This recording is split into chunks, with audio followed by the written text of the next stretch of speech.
Harlequin Best-Selling Author Collection and HarlequinAudio present That Forever Feeling, previously published as Daring Moves by Linda Lael Miller, performed by Terry Schnaubelt, featuring the bonus story Security Blanket by Delores Fossen, performed by Will Damron. Chapter 1.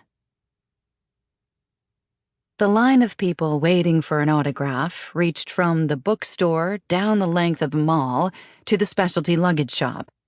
With a sigh, Amanda Scott bought a cup of coffee from a nearby French bakery, bravely foregoing the delicate, flaky pastries inside the glass counter, and took her place behind a man in an expensive tweed overcoat. Distractedly, he turned and glanced at her, as though somehow finding her to blame for the delay. Then he pushed up his sleeve and consulted a slim gold watch. He was a couple of inches taller than Amanda, with brown hair that was only slightly too long, and hazel eyes flecked with green. And he needed a shave. Never one to pass the time in silence if an excuse to chat presented itself, Amanda took a steadying sip of her coffee and announced, "I'm buying Dr. Marshall's book for my sister, Eunice. She's going through a nasty divorce." The runaway bestseller was called Gathering Up the Pieces, and it was meant for people who had suffered some personal loss or setback. The stranger turned to look back at her.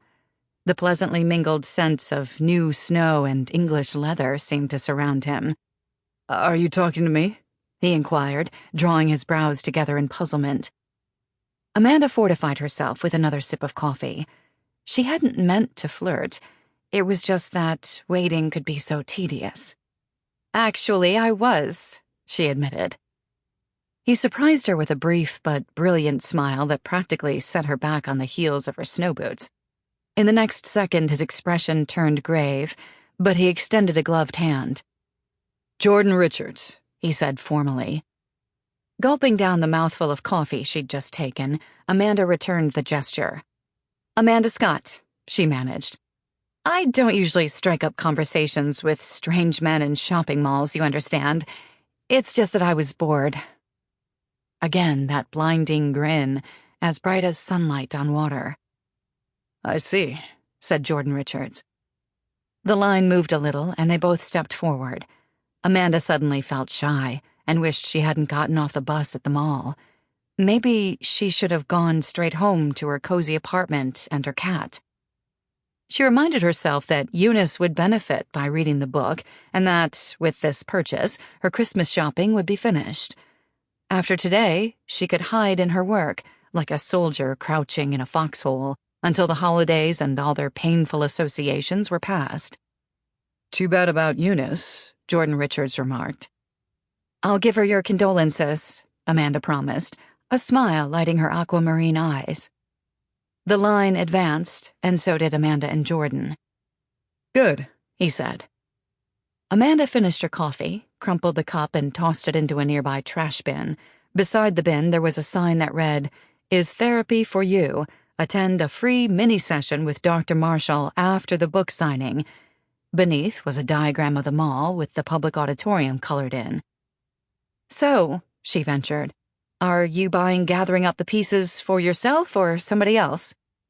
"I'm sending it to my grandmother," Jordan answered, consulting his watch again. Amanda wondered if he had to be somewhere else later, or if he was just an impatient person.